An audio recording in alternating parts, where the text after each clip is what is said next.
A következő műsorunk 12 éven aluliak számára nem ajánlott.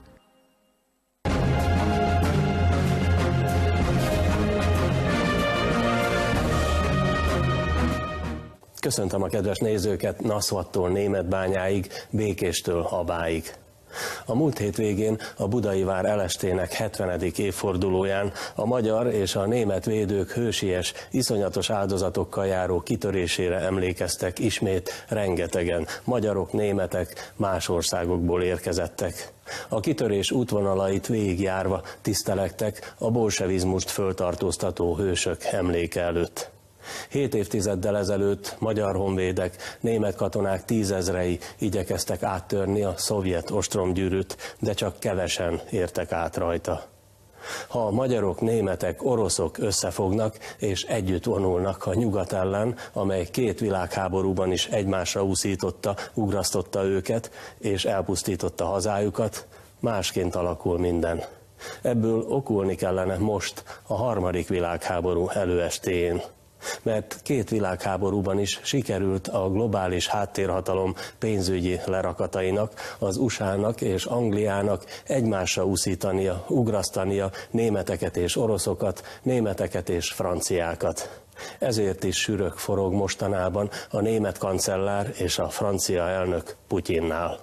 1945 elején is aljas, kétszínű játékot folytatott az angol-szász USA-brit duó, amely mindig másokat háborúztatott, és főleg mások területén, soha nem a magáén.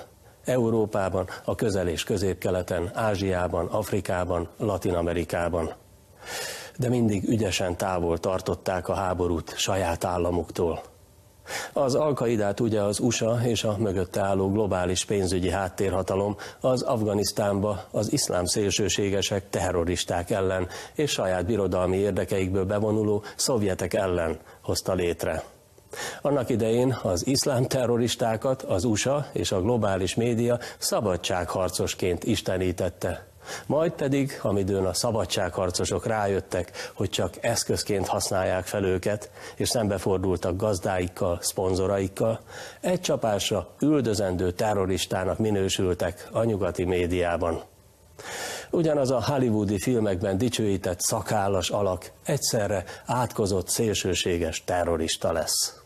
A Szíria megsemmisítésére Nyugat-Európában, Észak-Amerikában és Ausztráliában verbuvált, kiképzett, felfegyverzett, pénzelt, és a NATO és az Európai Unió által Szíriába küldött zsoldos sereg az USA és Izrael szolgálatában elérte, hogy Iránból nem mehet gáz és olajvezeték Szírián át a Földközi tengerhez, és azon keresztül Európába.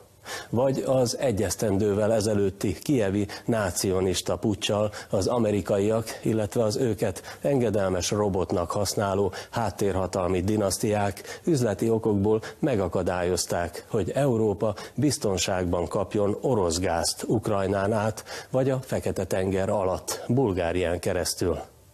A kiprovokált keleti-szláv polgárháború, akárcsak 1912-től a balkáni háború sorozat sajnos mindtöbb jel erre mutat, világháborúhoz vezet.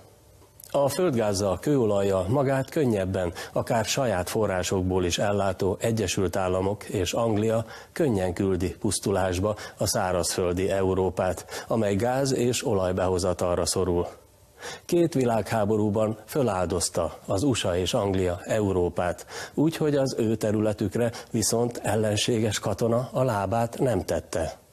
Összeugrasztanak népeket, fegyvert adnak el a szemben állóknak, ahogyan először Hitlert segítették, aztán Hitler ellen Sztalint. A végén pedig az egymást elpusztító államokat amerikai bankok hiteleiből építik újjá, így módon kiterjesztve rájuk az USA gazdasági, pénzügyi egyeduralmát. Amerikában még egy cserép sem esik le a tetőről, míg Európában emberek milliói pusztulnak bele, és nemzedékek sora nyögi fizeti majd az újjáépítési hiteleket, a háború árát.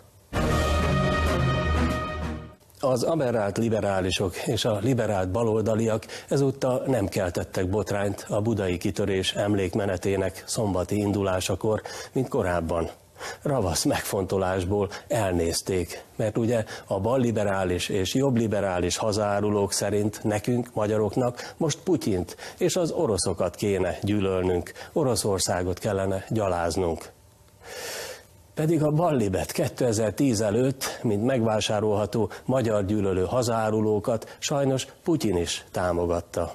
Bár legalább most a 2002 és 2010 közötti szocialista, liberális kormányzatoknak nyújtott moszkvai támogatás és a személyes, közeli kapcsolatokról az FSB orosz titkosszolgálat által rögzített leleplező anyagok féken tartják az érintetteket. Ezért nem szíthatják teleszájjal, csak fogcsikorgatva Putyint, a ravasz volt KGB-st. No és Snowden is átadott egy smást Moszkvában a CIA magyarországi gyűjteményéből. Egy biztos, a ballibnek és szavazó lágerének többé már nem kell attól tartania, hogy az oroszok még egyszer föl és ránk szabadítják őket. Aberrált liberálisok, liberált baloldaliak bujkáljanak csak a Putyin látogatási útvonalán lehegeztett csatornafedelek alatt, ott a helyük. És ha még fejüket föl is ütnék a csatornából, hát majd Putyin tapod rajtuk, és bevonja szoclib muszkavezetői jogosítványukat. Oroszország ma saját magát, az orosz nemzetet szabadítja fel, saját államát állítja helyre. Ettől olyan veszélyes a globális háttérhatalomnak és ballib-jobblib médiájának.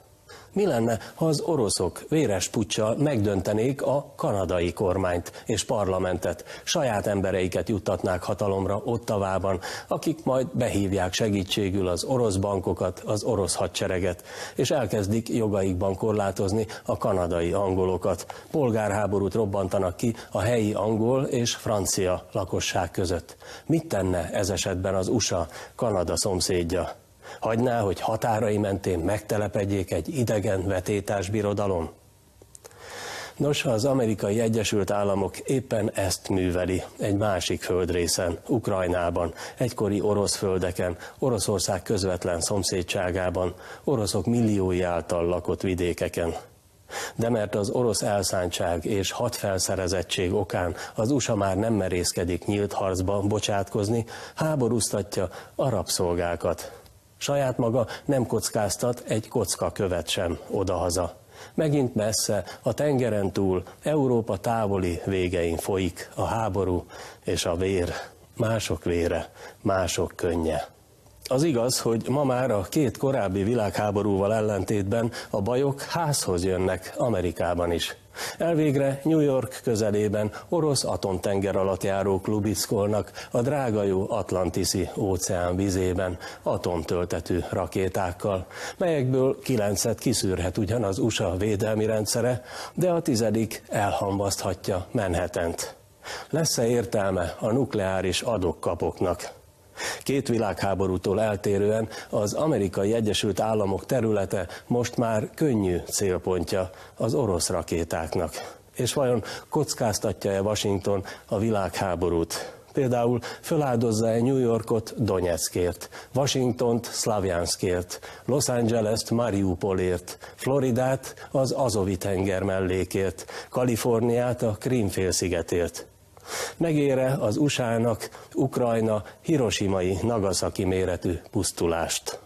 És velünk mi lesz az USA-orosz, NATO-EU orosz világháborúban? Itt, a föláldozható első vonalban, a keleti fronton. Mozgósítás, behívó parancs, halotti értesítő, őszinte részvételtávirat az elnöktől az özvegynek, cukorka a gyerekeknek, persze fejenként, mint a macskafogóban. Nem olyan vicces a helyzetünk, ugyanis mi hadviselő fél leszünk a NATO oldalán. Ráadásul Ukrajna közvetlen szomszédai vagyunk, és az orosz rakéták, az orosz légierő lerombolható, lerombolandó, az orosz szárazföldi erők megszállandó, ellenséges célpontja. A donkanyariak visszajöttek már egyszer a Duna kanyarig, pedig ki gondolta volna azt az elején. Attól, hogy Putyin most idejön és látogatásával megtöri saját elszigeteltségét az EU és a NATO területén, sőt még tán értékeli is a pesti kormány hintapalintázását nyugat és kelet között, szóval ettől és a lehorganyzott csatorna fedelektől még mi is célponttá válunk az oroszok számára, ha maradunk a NATO oldalán.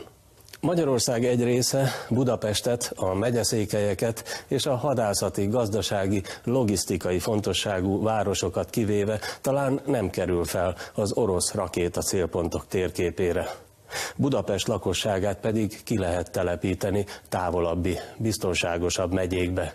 Igaz, el is kell majd tartani a menekülteket, nőket, időseket, gyerekeket, mert a férfiakat úgy is várja majd a sereg, amely az Isonzó, Doberdó, a Donkanyar, Afganisztán és Irak szellemében folytathatja a hagyományt, és megint messze a hazától, 1000 kilométerekre a határtól védheti a hazát. És újra a Don végzetes vonzás körzetében. Persze kérdés, vajon a nyomor, az adósság, a devizahitelek, a bűnözés, a korrupció elől nyugatra menekült magyar ifjak százezrei hajlandóak lesznek-e visszatérni, bevonulni, hogy meghalljanak az Azovi-tenger mentén Poroshenkóért, megrokkanjanak a Donyeck partján Obamáért. Mert ám meglepő, de nem Oroszország, hanem éppen az általunk megvédendő Ukrajna tart megszállva magyar földeket Kárpátalján. Mi állunk ki Ukrajna területi egysége mellett? Ukrajna miért nem áll ki a mi hazánk területi egysége mellett? Mert vissza kéne szolgáltatnia az Euróantant által tőlünk elragadott és a cseheknek adott Kárpátalját, amelyet aztán Sztalin odaajándékozott Ukrajnának. Holott soha az életben, a történelemben Ukrajna nem volt Kárpátalján.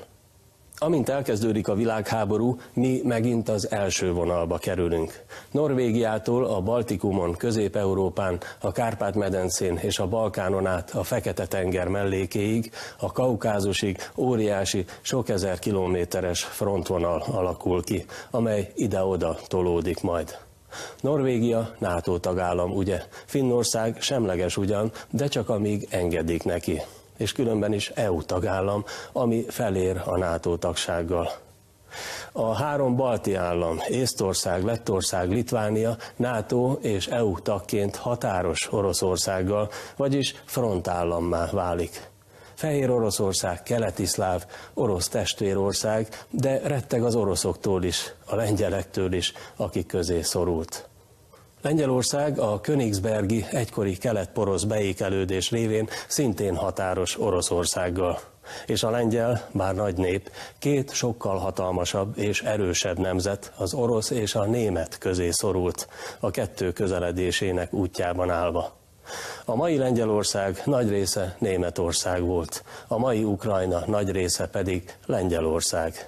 Sztalin tolta nyugatabbra a lengyeleket a németek rovására, Churchill és Roosevelt támogatásával.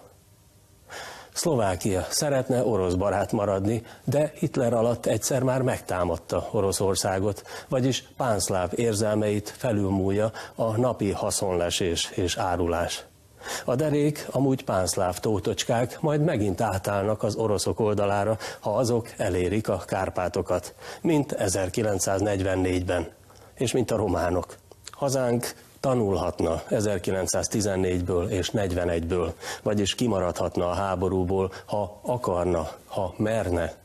De legalábbis a most uralkodó politikai elit okulhatna az elmúlt 1 évszázadból. Ugyanis egyik világháború végén sem maradt meg Magyarországon az a rezsim és kormányzat, amely akarva akaratlan, sodródva az árral, vagy szándékosan belevitte Magyarországot a háborúba. Tisza István és a Habsburgok, Teleki Pál, Bárdossy László és Horthy Miklós sorsa kellene, hogy lebegjen hazánk mostani vezetői előtt.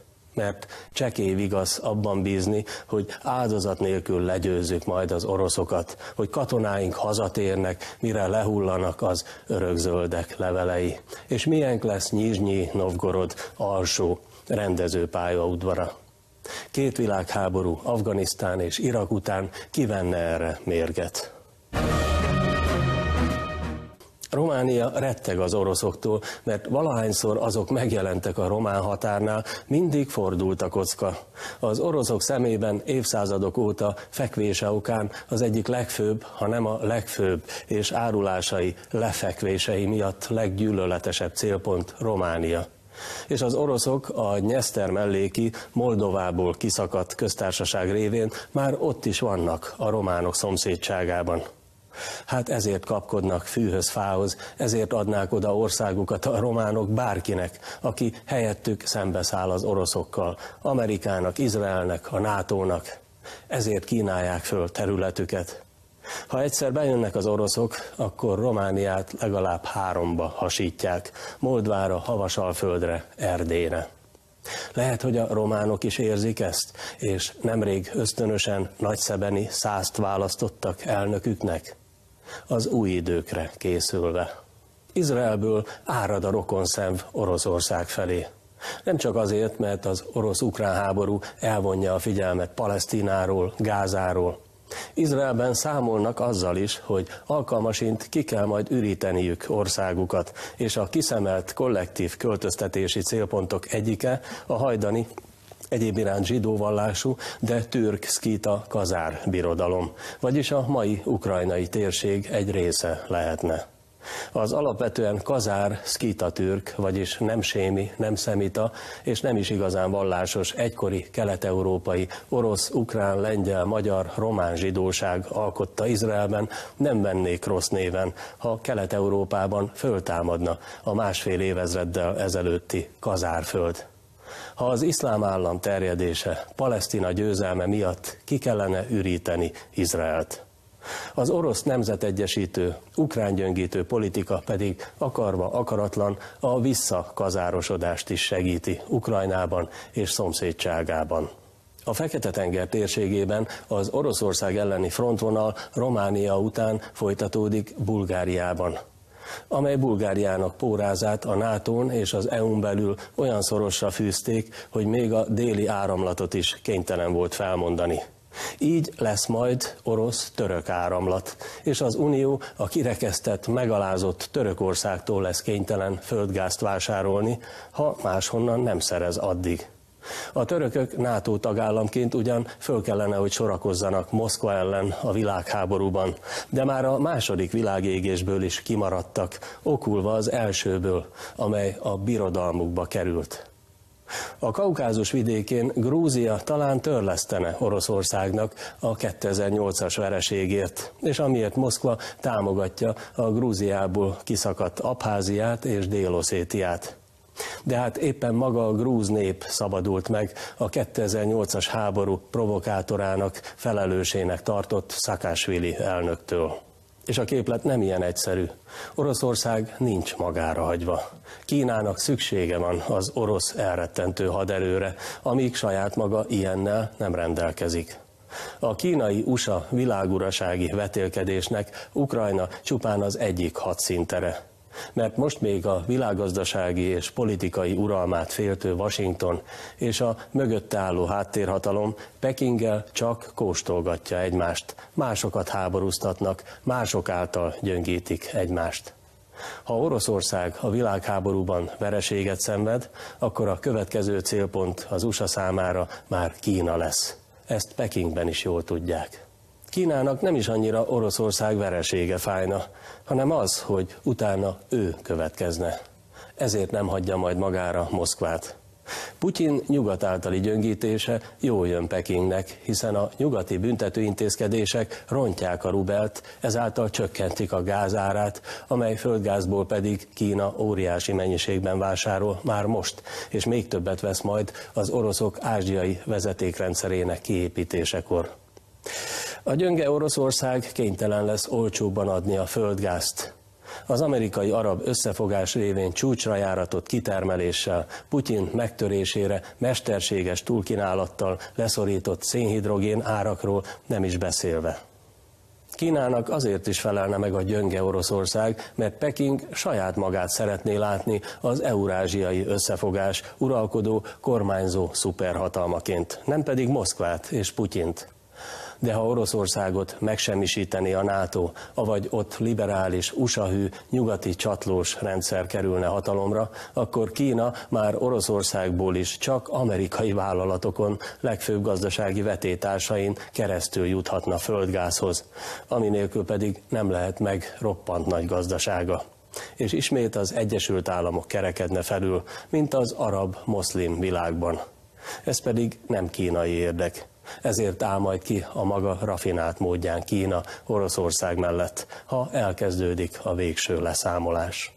Valószínűleg Irán is Moszkva mellett állna ki hasonló okokból, mert Iránnak sincs vesztenivalója.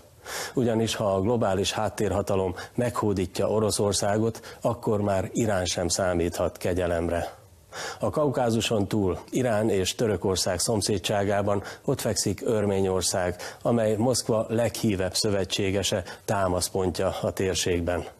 Örményország Moszkvának köszönheti létét és Karabahot, amelyet az oroszok segítségével vett el Azerbajdzsántól, mely Azerbajdzsán mostanában szintén kezd Moszkvához húzni.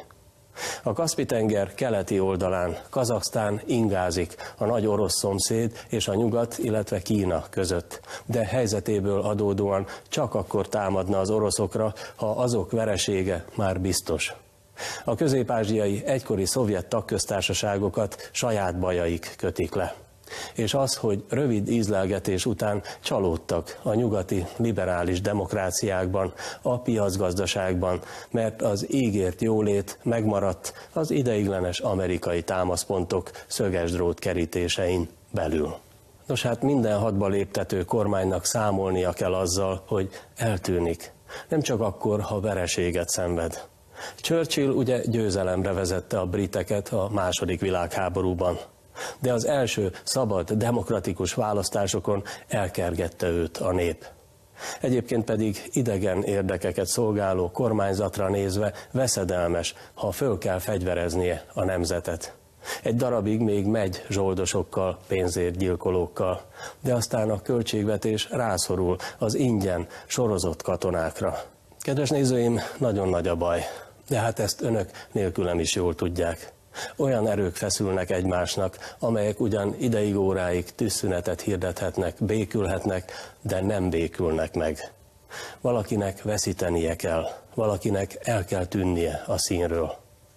Ahogy a szombati kitörési menet egyik résztvevője mondta, sosem gondolta volna, hogy azok után, amit itt az oroszok műveltek, egyszer még Oroszországnak szurkol majd. És nagyon sokan vélik így, olyanok, akik egykor valóban életüket kockáztatva fegyverrel harcoltak az oroszok ellen, és megszenvedték a vereséget. De hát az idők ugye változnak. Ez a gonosz, aljas világrend, alattomos globális háttérhatalom elérte, hogy a világ többsége Putyin párti lesz, benne látja a szabadság bozót harcosát. Jellemző, hogy épp az oroszok által egykor a nyakunkba ültetett balliberáltak orosz ellenesek most, és ők ágálnak Putyin ellen. Eljön az idő, amikor az oroszok helyrehozzák történelmi baklövéseiket, és felettetik ellenünk elkövetett bűneiket, és kisöprik a Kárpát-medencéből az imperialista, tőkés, liberális demokrata háttérhatalmat, és az azt kiszolgáló baloldalt, liberálisokat.